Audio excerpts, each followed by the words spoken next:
हम आपको उनका अंदाज़े बयान और उनकी बातें दिखाते हैं, फिर उनकी तरफ चलते हैं। थैंक यू बस अच्छा, वो कुछ कहे भी ना, सिर्फ एक्सप्रेशन दें, वो भी वायरल हो जाते हैं। अच्छा, आप अंदाजा करें कि इतने तासुरात कहाँ से देने आए, किस तरीके से वो तासुरात देती रही हैं। और ये आप देखें कि आप तारुफ करा देते हैं ना, अदाकारी में चले जी मतलब आप देखें 2018 के आम इंतखाबात में एसिन से जो ग्रैंड डेमोक्रेटिक अलायंस की जानिब से रुकने कौमी असम्बली मुंतखब हुई, सायरा बानो उनका नाम है, किसी तारुफ की अब मोहताज नहीं है। तो हमारे साथ इस वक्त मौजूद है सायरा बानो साहिबा। बहुत शुक्रिया सायरा साहिबा for being with us. Eid का तीसरा दिन आपको बहुत बहुत मुबारक हो।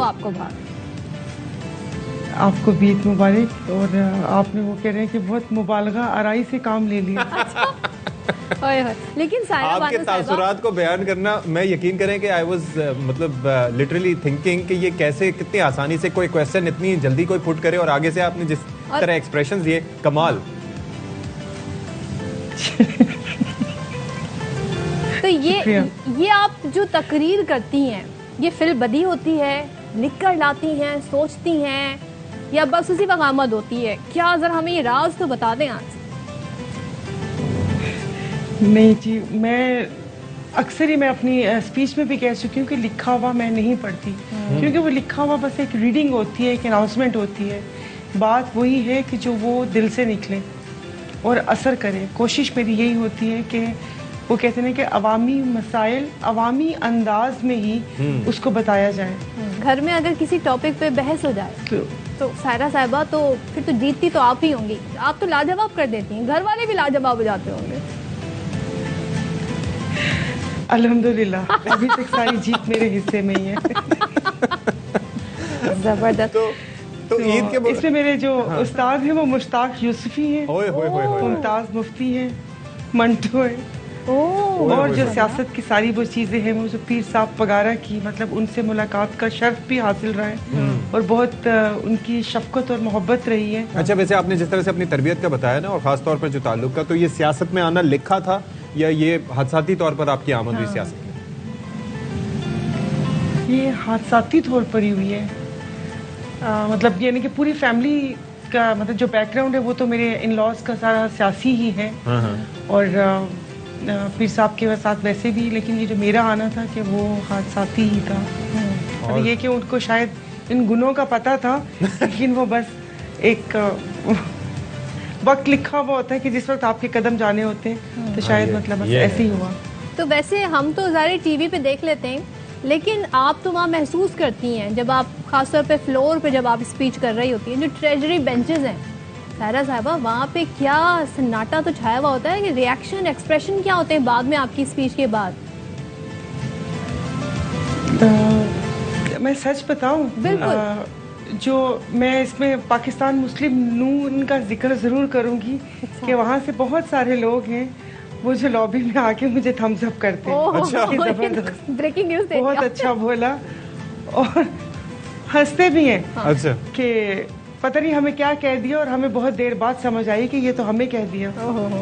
तो लेकिन कुछ लोगों को बातें समझ नहीं आती, वो कहते हैं कि तुम्हारी बातें सर के ऊपर से उतर जाती हैं, ऊपर से गुजर जाती हैं। सोचें ऐसे वो ऐसी कोई बात हुई तो किसी ने मुझे कहा कि आपने उसको जवाब नहीं दिया, तो मैंने उससे बोला कि मुझे हाइटोफोबिया है। अच्छा। तो वो उनको समझ नहीं आई, तो कह रहे हाइटोफोबिया का क्या मतलब? मैंने कहा मैं ऊंचाई से नीचे नहीं देख सकती, इसलिए मैं जवाब नहीं दे रही, मुझे नीचे देखना पड़ेगा और मुझे तो मेरी इस किस्म की बातें समझ नहीं आती। अच्छा, और टॉक शोज में जब इंटरेक्शन होता है ऐसे लोगों से और बाद में आपको पता चलता है कि भाई मैंने ये बात कर दी तो ये इस तरह से वायरल हो रही है या इतना लोग पसंद कर रहे हैं या कमेंट कर रहे हैं, तो उस पर रिएक्शन क्या होता है? या फिर बाद में होता है कि बस ये तो हो गई ऑटोमेटिकली, मैं जहाँ बैठूंगी ऐसी बातें हो ही जाएंगी?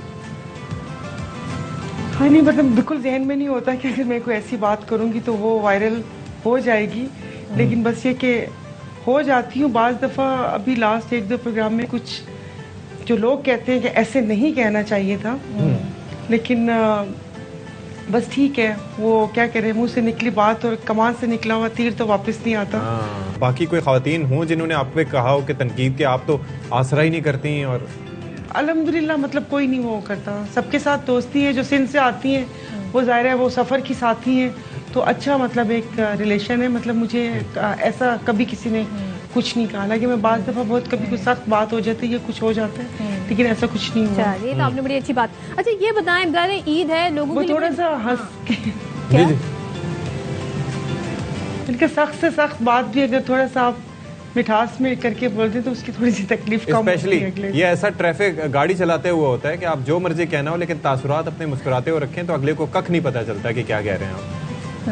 अच्छा सायरा साहब, अब ज़ाहिर है ईद जो है वो इसमें लोगों को बड़ी मुश्किलात का सामना रहा, महंगाई इतनी है, जानवर कैसे लाए, कसाब नहीं मिलता। आप क्या ईद कैसे गुजारी आपने, या आप भी समझती हैं कि अवाम जो दर्द महसूस कर रही है वो अब सियासतदान भी महसूस कर रहा है? वैसे भी जो ईद की खुशियाँ थी वो तो वैसे ही मांद पड़ी हुई है इस महंगाई की वजह से, और मुल्क में इतना बड़ा सानिया हुआ, वो जो 300 खानदान जिस कर्ब से गुजर रहे हैं, आप अंदाजा तो बस ईद सो ऐसे ही थी। तो लेकिन ये कि ज़ाहिर है गाँव में जाना होता है, और अच्छा वैसे मतलब एक रूटीन की जो ईद होती है।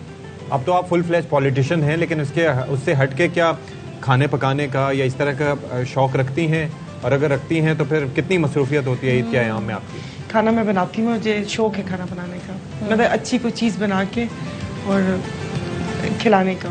जबरदस्त जबरदस्त। तो यही वो होते हैं, पुलाव हो गया, कढ़ाई, और क्या बताऊँ, धुआं गोश्त और इस टाइप की चीज़ें मुझे जो थोड़ी डिफरेंट है वो। बड़ी आपने हमें डिशेस गिनवा दी तो मुंह में पानी आ रहा है। तो बस कभी इनवाइट कीजिएगा हमें। सायरा अभी तो साहब गिनवाई नहीं, अभी तो पसंदे नहीं गिनवाए, अभी तो अचार गोश्त नहीं गिनवाया, अभी तो कुन्ना नहीं गिनवाया। ओहो, ये तो भाई आप बस गिनवाएं ना, आप हमें बुलवाएं और कभी मौका दें और खिलाएं, तो फिर हम उसके बाद फिर तारीफों के पुल मजीद भी बांधेंगे। Thank you so much Saira Bano साहिबा, बहुत शुक्रिया ईद के दिन वक्त निकालने के लिए और अपनी